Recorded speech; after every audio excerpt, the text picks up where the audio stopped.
Oi, gente, tudo bem? Sejam bem-vindos novamente a mais uma aula aí sobre neolinguagem. Mas na verdade, não é uma aula, esse vídeo vai ser uma.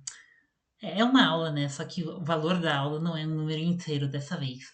Essa é a aula 1,5, ok? Nessa aula 1,5 eu vou explicar melhor algumas coisas que eu falei na aula 1 que eu acho que podem ter ficado meio ambíguas. A primeira delas é GNC. O que é o GNC? Gender Non-Conforming. É não conformismo de gênero. Pessoas são. Essa palavra descreve um grupo de pessoas cuja expressão do gênero diverge de expectativas masculinas e femininas. Né? Por exemplo, imagine o seguinte cenário: você é atendente de algum lugar, né?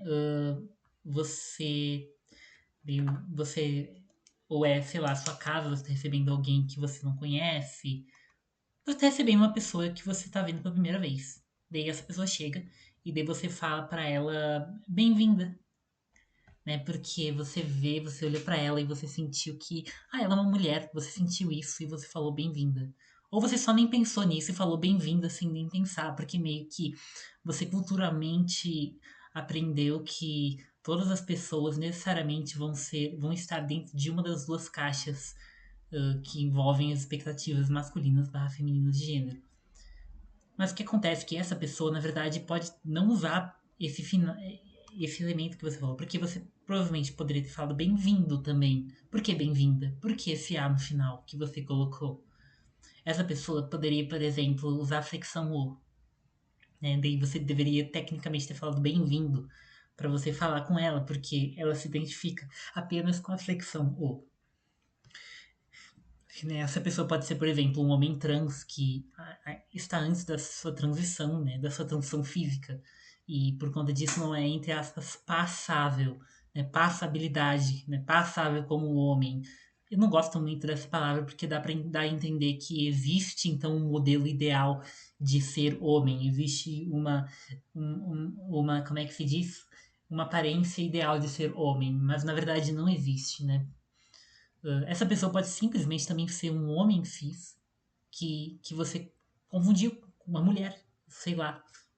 Por exemplo, um homem cis que é afeminado, que usa flexão O, mas é afeminado, sei lá, e você for bem-vinda porque ele tem cabelo longo e gosta de usar vestido e tudo mais.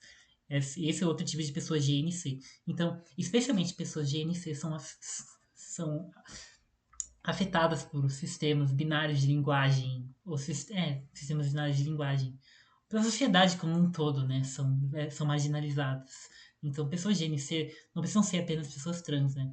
Pode ser quaisquer pessoas, como eu falei, um homem cis afeminado, um, um, um homem trans que não é passável.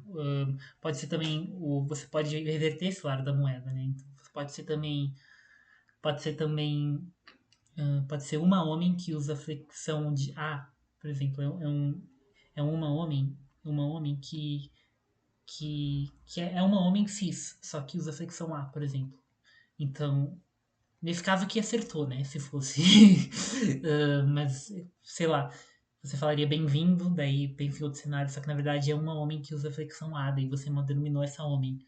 Pode ser uma homem que usa flexão A, pode ser mulher que usa flexão O, né? Pode ser que essa pessoa aqui seja uma mulher que usa flexão O, por exemplo. E daí você denomina ela. Então, tanto pessoas cis, quanto pessoas trans, quanto pessoas NB podem ser GNC. Então, envolve muitas pessoas mesmo, esse conjunto de pessoas, GNC. Então aqui foi só para dar um exemplo melhor, exemplificar melhor o que são essas pessoas, né? Tem várias possibilidades de ser GNC.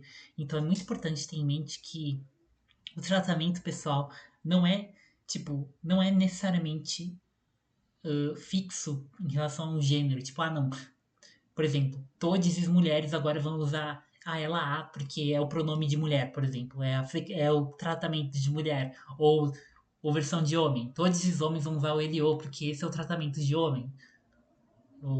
Agora todo não binário vai usar e, lu, e porque é o tratamento de não binário. Isso também é algo que a gente tem que desconstruir.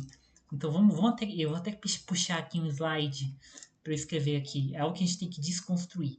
Então o tratamento pessoal não é necessariamente atrelado a uma identidade de gênero. Você não precisa, por exemplo, ser mulher não é necessariamente utilizar a ela a, né? Você não precisa usar ela a para ser mulher e nem ser mulher para usar ela a. Né? Você pode ser uma não binária que usar ela a, por exemplo. E também a mesma coisa com o homem. Você não precisa ser homem para usar o ele o e nem usar o ele o se você é homem. Então, dos dois lados não vale, né? As duas implicações, na matemática seria implicação, as duas implicações não valem, né? Então, e você também NB. Se você é NB, você não necessariamente precisa usar e, elu, e nem o contrário. Se você usa e, o e, você não precisa ser não binário. Então, essas desconstruções que a gente precisa fazer, que é muito importante a gente refletir sobre. Agora, finalmente, outra coisa que eu queria falar. Elu. Qual que é a pronúncia do pronome Elu? Então, é essa mesmo que eu falei, é Elu. Só que no outro vídeo, no vídeo anterior, eu usei a pronúncia Elu, essa pronúncia aqui com acento circunflexo.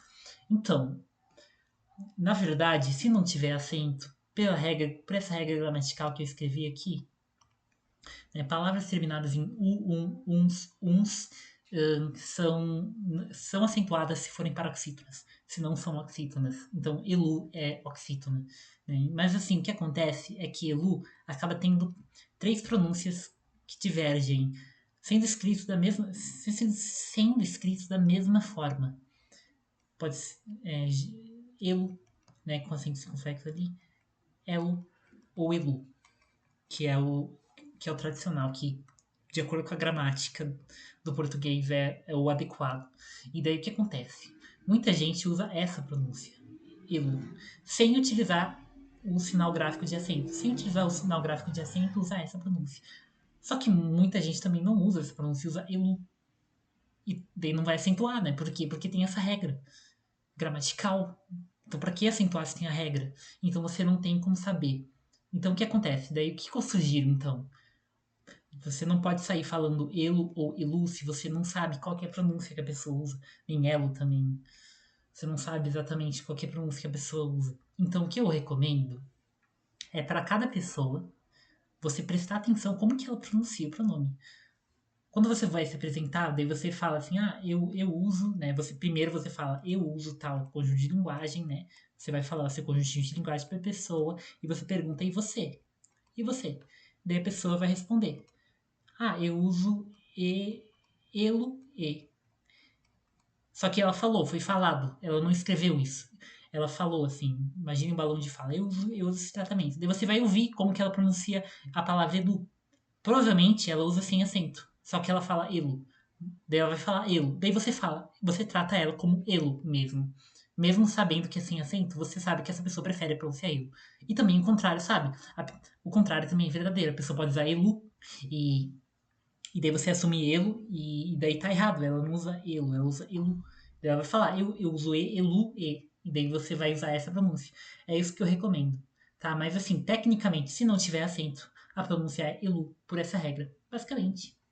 Então fechou. Esse era o vídeo 1,5. Aula 1,5. Muito obrigado e até a aula 2.